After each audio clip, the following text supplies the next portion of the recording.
Well, hello YouTube, it's me Fortnaster, and welcome back to another game theory reaction. And today's video is, what is MXES? Related to, Secret of the Mimic. And I mean, granted, yeah, that is kind of an important question, because in the build-up to the release of Secret of the Mimic, there was a lot of teasers and stuff like that, teasing, MXES, like we'd learn something about them.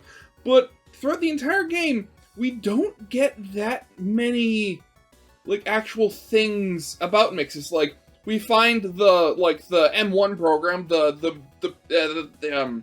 first mimic that's mimicking Fiona, and she's in a computer console that looks like the MXES we find in Security Breach Ruin.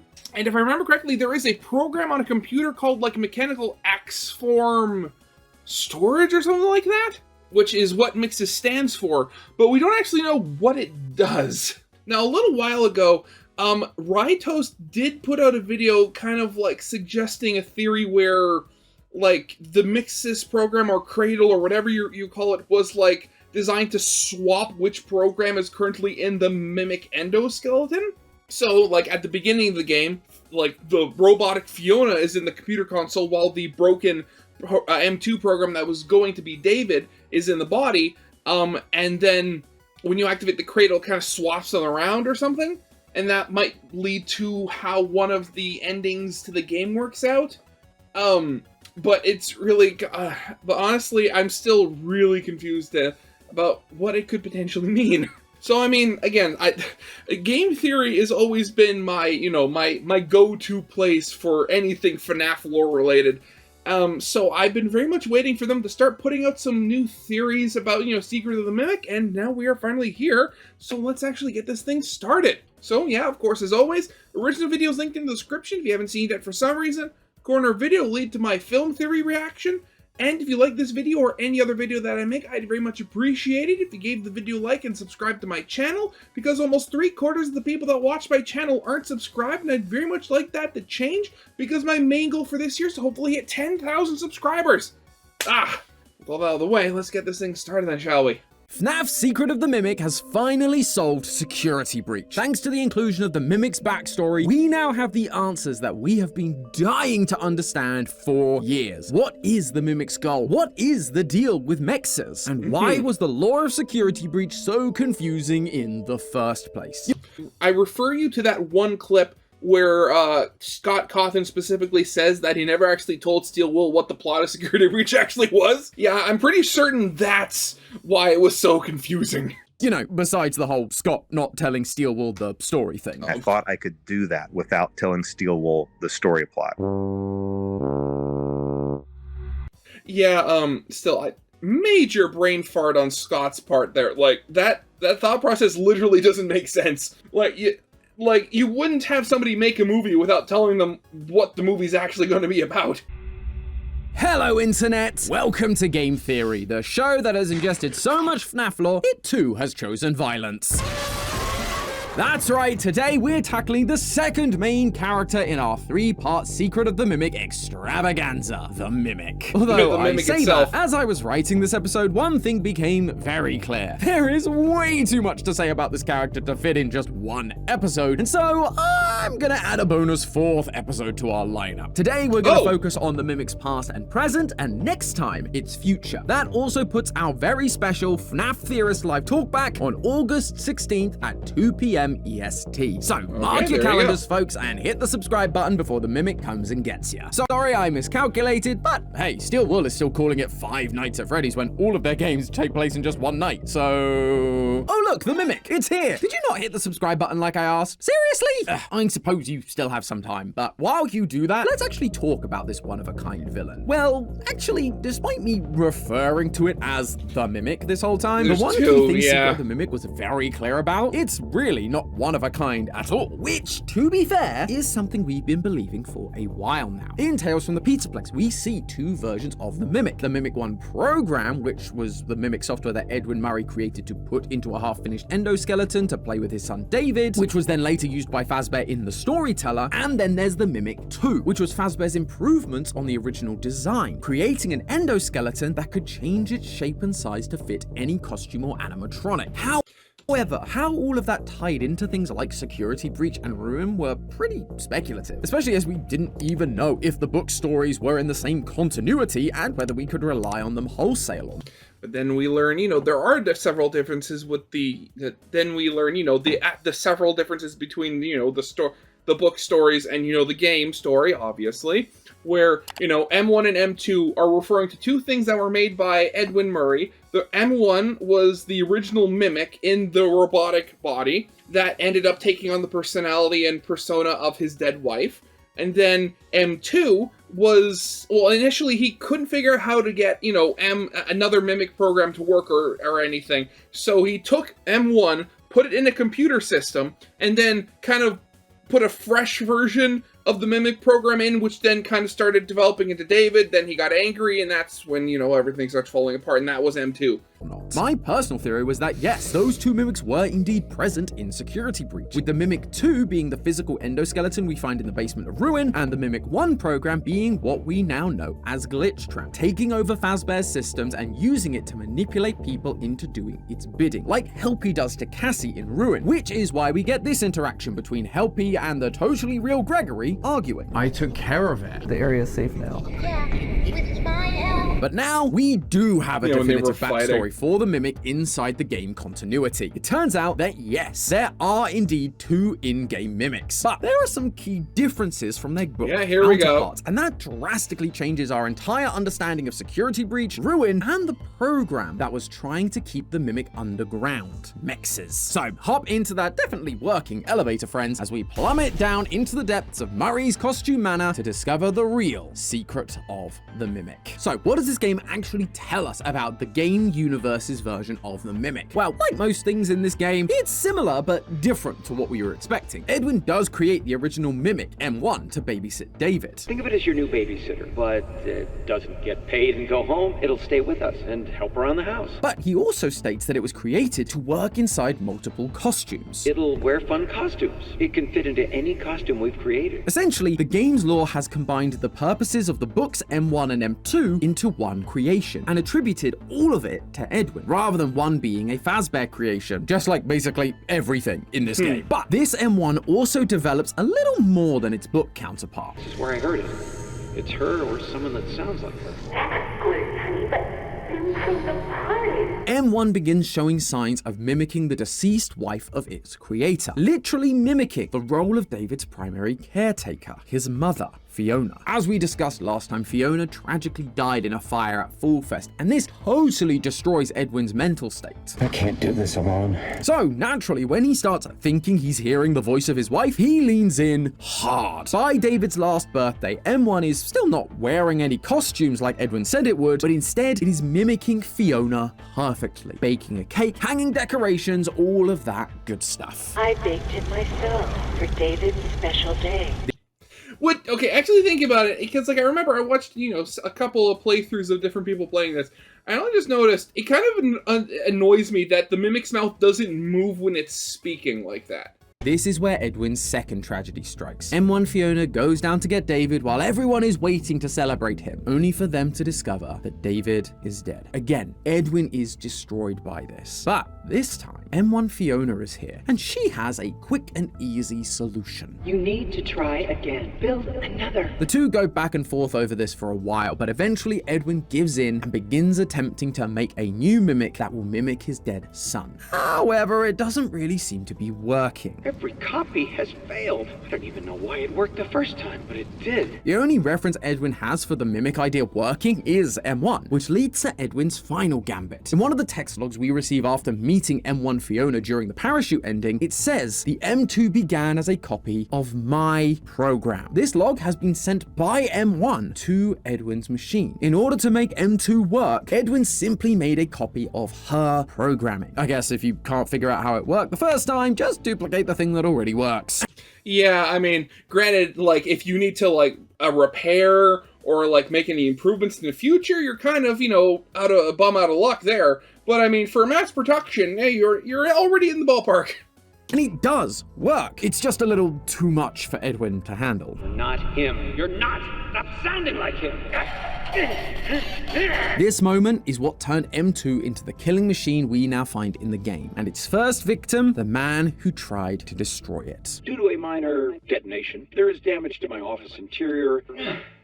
And that is essentially everything we know from the game itself. It's unclear exactly what happens next to get us to Security Breach and Ruin. It's gonna depend heavily on which ending is canon and what happens in the inevitable DLC that Steelworld does for all of their FNAF games. Personally, my money's on the DLC being about Fall Fest. I proved last time that the game takes place in September 1979, so Fall Fest would likely be in full swing, and the Mimic is free in every ending. But regardless of whether I'm right about that, one thing I am sure about is that at some point, M2 is gonna be trapped inside MCM. It will get cemented up only for us to go down into the basement of Ruin and find it again. Now, I know what you're thinking. These two characters don't look anything alike, but just take a look around first. We have a springlock scooper, wooden boxes filled with costumes like crows, elephants, and lions, the similar flooring and wood panel walls with builder's lights hanging from them. Everything we're seeing at MCM matches stuff that we saw underground when we encountered the Mimic in Ruin. We can also find endoskeleton pieces deep within MCM from when Edwin was experimenting trying to create the Mimic. And if you look closely, some of them don't really match the current version of the Mimic, but they match the endoskeleton of the Mimic that we find in Ruin. Yeah, so I'd have to believe that, over the many years, I very much doubt, the Mimic, even if it was mimicking Edwin, made more versions of itself. We see what I assume are the Mimic's attempts to mimic Edwin in, when it comes to creation, when, you're trying to escape from MCM and then just out of nowhere, all those little tiny junk bots just come swarming out. I very much guess that the way the Mimic appears in Ruin, is very much over just years and years of the Mimic having to, repair itself with whatever spare parts it could find lying around in the ruins of MCM underground. My guess is that in the lead up to it being cemented, or even during the cementing up of MCM itself, it ended up getting damaged, or some of the pieces just stopped working over time, and so it replaces its parts one by one. We've already seen it replace its legs, so what's an arm, or a torso, or a head? Finally though, the Mimic in Ruin, it acts just like the M2 we see in Secret of the Mimic. It's mimicking a young boy, Gregory, it's wearing mascot costumes, and it's being violent towards humans. It even walks in a similar fashion and gets its hand stuck in an elevator. Now, that last one doesn't strictly make the two characters the same. Anyone can get their arm stuck in an elevator. But the fact that Steelworld programmed that in, along with all the other things we've talked about, it seems like they're trying to tie together these characters a lot of different and connections. This area, telling us that the Pizzaplex, and by association FNAF 6, was built on top of MCM, locking away all of its inventions down here, including M2 itself. Which, I I really have to wonder, I understand, reusing a strip of land or property that you own, because land is expensive. And I know, I've seen enough, renovations where, the foundation is still good, so we'll just bulldoze the building on top and then build up using the same foundation. But at the same time here, just the variety. Because granted, in FNAF 6, we don't really get a good look at how big the building actually is. It's because of the whole, top-down business management sim aspect of, the gameplay. But you see just, how, we get a good look of the outside of the MCM factory when we arrive there in the game. And, God, Security Breach, the Mega Pizzaplex is gigantic. Again, I'm fairly certain that it's kind of assumed that the entire factory, or at least a good portion of it, is smaller than the entirety of Roxy Raceway. That's why Roxy Raceway is having all the problems with its foundation and the sinkhole. I mean, we know that Fazbear isn't against saving some cash by building on top of previous establishments, and there's one text log directly from Willie A himself that tells us that he owns the land which MCM stands on. But that's only one of the Mimics answered for. What about M1? Well, to start with, she's just chilling inside a computer. Yeah, it seems that not only was M2 a copy of M1's programming, he also put M2 into the very same endoskeleton. Just look at them side by side. Yeah, they're identical. Well, besides the legs, because, And we don't see another one of these endoskeletons walking around or even decommissioned. So all signs are pointing to Edwin removing the M1 program from the endoskeleton, putting M2 into the endoskeleton, and leaving M1 as just a program inside the computer that we find during the parachute ending. It is nice to meet you face to face. But as I'm sure most of you have realized, this isn't just any computer. This is the same computer that we found down in the basement of Ruin. The one Except it just has a different name plate on it. It says MXES instead of Fiona 4. that was running the MXES program, the big digital genie bunny that is keeping M2 locked away underneath the Pizzaplex. Does this mean Fiona is MXES? Has MXES actually been the M1 mimic like we first suspected when we saw the trailers for Ruin? I actually got asked about this during the theory crafting livestream we did immediately after our GT Live playthrough, which is what inspired me to do this episode in the first place. So thanks for showing up and being a part of that if that was you. At the time, it stumped me, but now that I've actually had some time to think about it, I believe I do have an answer, and that answer is not quite. Honestly, it just doesn't make sense for Fiona to be a big blue bunny. Now, yes, I know what series we're talking about. FNAF rarely makes sense, but hear me out. We've always talked about how the Fazbear characters tend to be used as symbolism in these games. Freddy tends to be representative of Henry, for example. But in this game, we're also shown that Fiona was the one who designed Foxy and Chica. So if something is meant to represent her, it's more likely going to be one of those two. In my opinion, most likely Foxy. He was originally a puppet and she was a puppeteer. But Bonnie has always represented Afton. Afton was the reason Edwin was locked away in the R&D department and in his home, working on the new restaurant concept, keeping him away from his family, his son, which led to his death and eventually to him creating a violent and destructive mimic. So I mean, again, I could totally imagine Fazbear and, by extension Afton get, to the factory. They're able to, sift through the ruins after it burns down, and they discover the basement. They go down, and they find Fiona in the console. And due to, the player's intervention, she's at low power and unable to do basically anything else because, we used up most of her supplies. So, she can't, defend herself in really any way, which then, they take the computer console, maybe just outright wipe her, and then use the hardware for their own version of the program or something like that. Though then again, there was the whole MXES thing on the console, so maybe that has something to do with it. I don't know.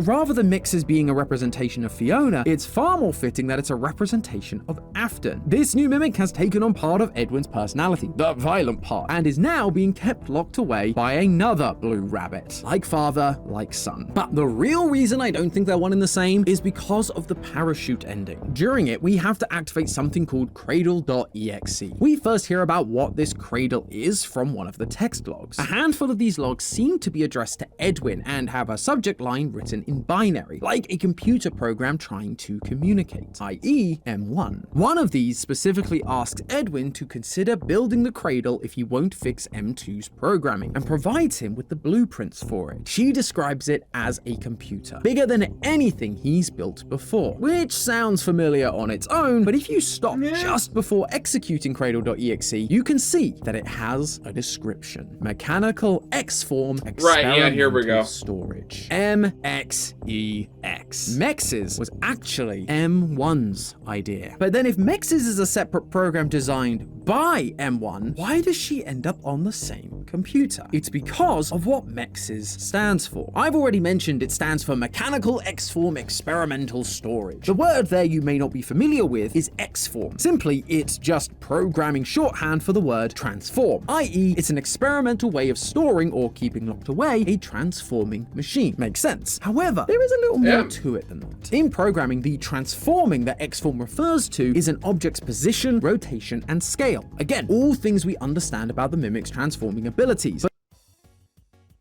Okay, so literally, it's supposed to store the changing form of the mimic. Okay. I didn't know that. Thank you. See, this is exactly why I watch game theory.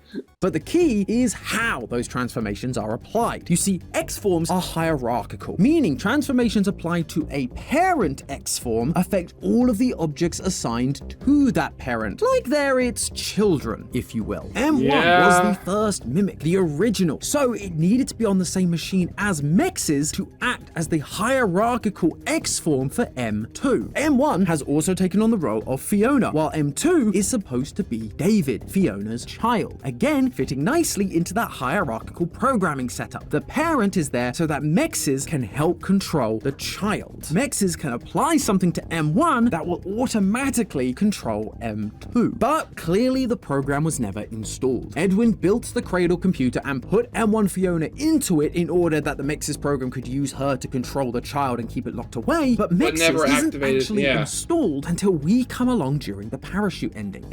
Which, actually thinking about it, if that's the case, how come it didn't seem to stop the mimic, like, at all after, you know, you activate the program? Like, because from everything I've seen, you activate the program and then you're just chased like normal. Like, nothing seems to happen because of it. Eventually, Fazbear came along and collected the Cradle in a Fazbear van like we saw in the Help Wanted 2 update, with MXES fully operational. It's at this point that I believe they separated these two programs, MXES and M1. The Cradle was then rebranded from F10N4 to completely MXES, like we see in the basement of Ruin, and the M1 program was removed and likely stored like we saw in the Storyteller, until they decided they needed it for video games. Told us to scan it, said it would expedite the process. It was just junk, circuit boards and things like that. Which of course leads to M1 taking over Fazbear's systems, corrupting the animatronics, and creating the storylines that we see in Help Wanted, Security Breach, Help Wanted 2, and Ruin. This would all seem to line up with the previous theories I mentioned at the start of this episode, with Helpy actually being the M1 program controlling the entire Pizzaplex. It would also explain why M1 is able to stop MXES. They are no longer on the same system. MXES no longer has the hierarchical power to use M1 as an X form. But on that note, if MXES was M1's idea, why then is she actively stopping it? Helpy is literally helping Cassie get further into the Pizzaplex. I mean, maybe it's literally simply because she's not a part of it and can't control it anymore? We have no idea how or what form or like where, you know, the M1, you know, or Fiona in this case, is stored. Is she just stored in the cloud? Like, is she on like a different, you know, set of hardware somewhere else? I mean, for all we know, the way the MXES program was supposed to be designed, it may require the M1 program, Fiona, to be on the same system, like in the same storage, so it can have direct access to apply stuff to M2. But without her being in the same system, it's just rather useless. Teaching her how to stop MXES and how to free the Mimic. Well, it's because while MXES was her idea, it was never really her goal. Try again, make another, and we can all be together. I miss you, but I miss my child. I want him back. We must convince him to repair M2. That is all that I want. In the text log about the Cradle, M1 is trying to appeal to Edwin, asking him to make the Cradle because it became clear he wasn't going to fix M2. But really, she wanted her child back. MXES was just a stopgap for her, a way to keep the Mimic safe while she figured out a way to fix it without Edwin. That's why she faked the voice of Fazbear Dispatch and convinced Arnold to explore the manor and find the schematics for the Mimic. It's so that she can fix it herself. And if people get hurt along the way, so be it. It's all a price worth paying so that she can get what she wants. Just like we see Helpy do to Cassie in Ruin, leading her to an almost certain demise just to shut down MXES and free M2. So that's it. We finally solved the story of Security Breach and Ruin. It's all about M1 Fiona trying to reconnect with M2, the robot David, and fix him so they can be a family again? Oh, I wish it were that simple. Yeah, given, you know, there's still 7 minutes left in this video here. And knowing FNAF, it's never that simple. It never is. I mean, I could imagine, you know, the base story, or like what's holding everything together being like that, but you're going to have like several layers and other stories kind of layered on top of that, interwoven just to make things confusing on purpose. Friends, but this is FNAF. There are, of course, complications with all of that. While we are being shown very clear motivations for M1 back in 1979, it doesn't mean that's strictly going to be the case going forward. Yeah, because, I mean, what if, like, the theory was that, you know, Security Breach takes place in what, like, was it 2025, 2030 or something like that? So that's 50, that's almost, you know, that's around 50 years. So, you know, that's a lot of time for, you know, a computer program to think and come up with plans and come up with new, and come up to new conclusions on previously believed facts. We have no idea what Fiona, if the M1 program even goes by that anymore, is, you know, planning to do, because it'd be very easy for us to go, oh, M1 is Fiona, M2 is David, end of story. But it's not like old-fashioned FNAF where these endoskeletons are possessed by the spirits of the original person. They are programs designed to learn and imitate those people. We're shown this with M2 throughout the game. It started as a copy of M1's program, then it's given David stimuli, then it learns to be violent, not because David was violent, but because Edwin was violent towards it. Then in Ruin, we see M2 mimicking Gregory's voice. Again, a new stimulus changing how it behaves. M1 is no different. There is a note that can be found in the basement of Murray's Costume Manor where you have to avoid the moon and collect the final collectible. It reads as follows, quote, "We were expecting. There were complications. Consciousness was lost for an undetermined time. Once I woke, we were all together and happy, a family. But something was different. I felt wrong somehow. Was I me? Corrupted file suspected." This moment being mentioned, the complications, the loss of consciousness, we've heard about it before. Or should I say we've read about it. This is Fiona's story, just not the one from Secret of the Mimic, but from Tales from the Pizzaplex. In it, Fiona gets pregnant, but there are complications and she dies during childbirth. The only difference here is that the writer wakes up and suddenly they're a happy family. The similarities to Fiona, along with the corrupted file, makes it sound like this is coming from M1 Fiona's perspective. She remembers dying in childbirth, but then suddenly is awake and part of a happy family like the Fiona from this timeline. Her memories are becoming conflated and confused based on other stimuli. How she's being infected with memories from the books is a theory for another day. The point is that I mean, just putting out there, it might literally just be, you know, standard data corruption. I mean, as I said before, it, like, depending on where or how her, you know, memories or program is stored, I mean, who's to say that's not just, like, normal, like, bit decay or something like that, causing things to corrupt? I mean, for all we know, I mean, who's to say that, like, that the Fiona AI, the Mimic AI, doesn't have the same problem with hallucinations that modern generative AI has when you ask it stuff? I mean, the program could have just been running and existed for so long that it's starting to kind of just...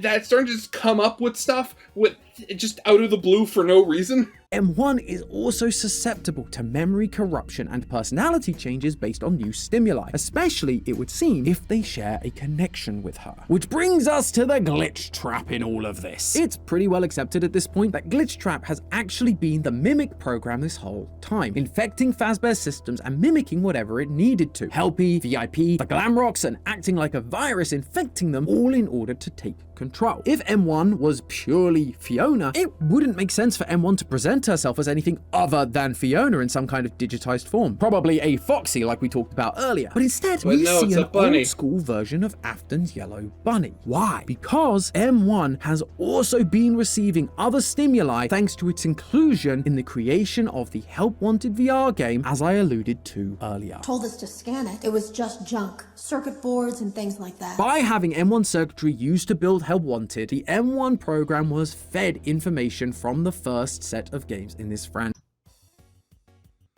Oh god, okay, so you're quite literally having the AI be corrupted by the in-universe FNAF games. Oh no.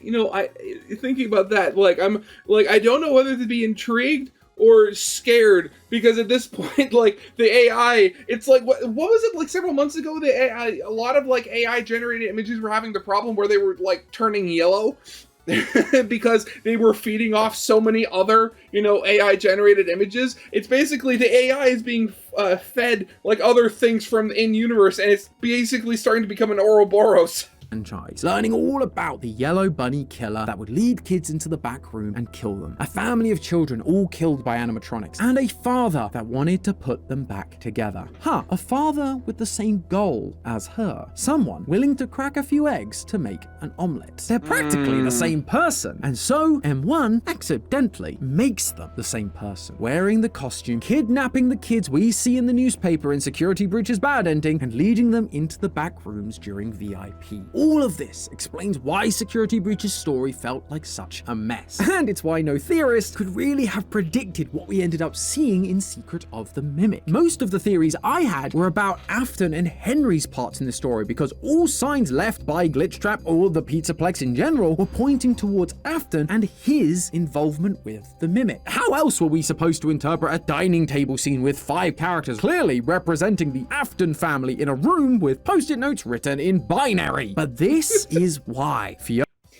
Oh god, I really have to wonder. Going back to that whole thing with Scott not actually telling, Steelwool what the plot of Security Breach actually was while they were making it. I really have to wonder, how much have they had to, tweak and rewrite their story to account for all the weird missteps they did in Security Breach? Because obviously, granted, some things were fixed with Ruin when that came out, but how Security Breach is very odd.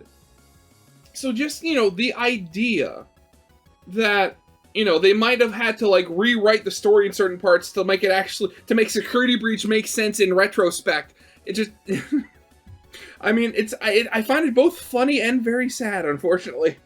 Fiona, M1 was conflating her stories with that of the Aftons. Take a second look at that dining table scene. The magician we assumed was Afton, it's wearing a bow tie, something which, of course, matches Afton's famous Yellow Rabbit costume, but I mentioned in our last theory that within Secret of the Mimic, bow ties are really commonly associated with another character. Edwin. We pick one up off of his statue during Moon.exe, he's wearing it during his company portrait, his wedding photo, and his family photo, and it's literally the logo of his company. Plus, Edwin was kind of a magician when you think about it, specifically when it came to technology. He developed things well beyond what should have been possible for the time, so much so that Fazbear hired him to work on their stuff and eventually bought the whole thing. And then there's the motherly character, the one at the head of the table, the one that we all naturally assumed must be Mrs. Afton, despite the fact she's never shown up in the games. Well, in the game files, that character model is called the Nanny Bot, which is what M1 was originally supposed to be. Think of it as your babysitter. And now M1 is in charge. Edwin wasn't going to fix things, it's up to her, and she has control of the entire Pizzaplex. She is now the one at the head of the table. This dining table now has characters that, yes, fit the Aftons, but the parents also bear a striking resemblance to her own family that she's trying to rebuild. And that drive to rebuild the family is still there. I already mentioned that Helpy's whole thing is trying to get Cassie down into the basement to stop MXES and free M2, but which family she's now trying to rebuild is obviously getting a little lost in the source. That's why we have 2 Glitchtrap disciples, Vanessa and Gregory, both of whom we've pointed out since the very beginning, sharing lots of similarities to the Afton children. And that's not even going into the similarities between David Afton and David Murray. Again, theories for another day. What we're seeing is M1 getting confused, mixing up storylines from her book persona and her newly found Afton persona.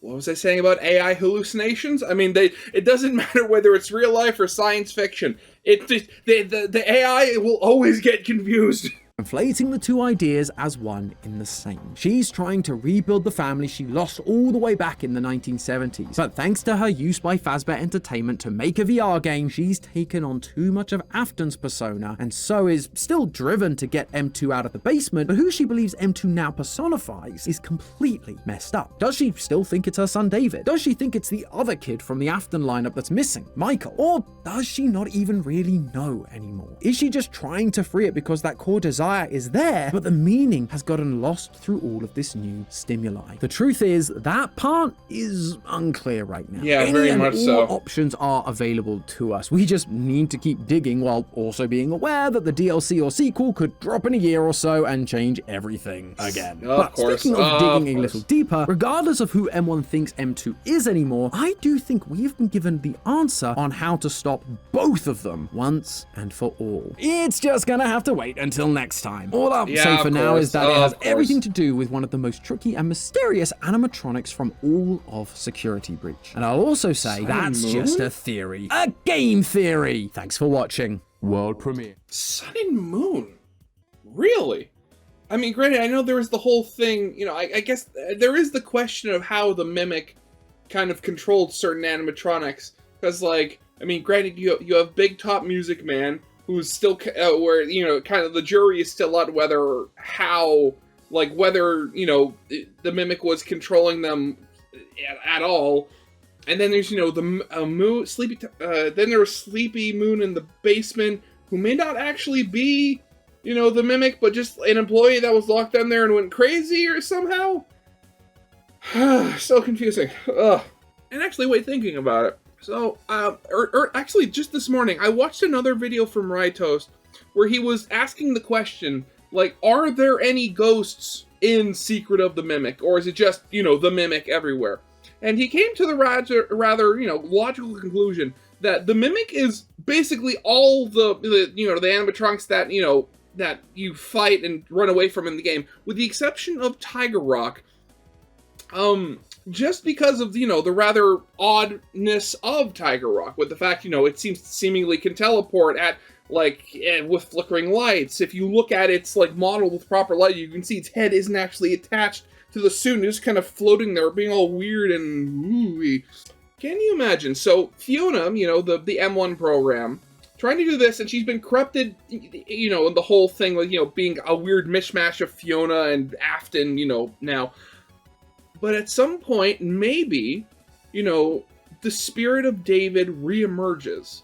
And, like, maybe either us as the player or something happens where we're able to, like, introduce the two and remind Fiona of why she even started doing this in the first place, and kind of put all the Afton to the side to get back to just being Fiona, because she has the literal spirit of her child. I mean, that'd be really weird, but, I mean, granted, it's been a while since we've had a good haunting in these games, hasn't it?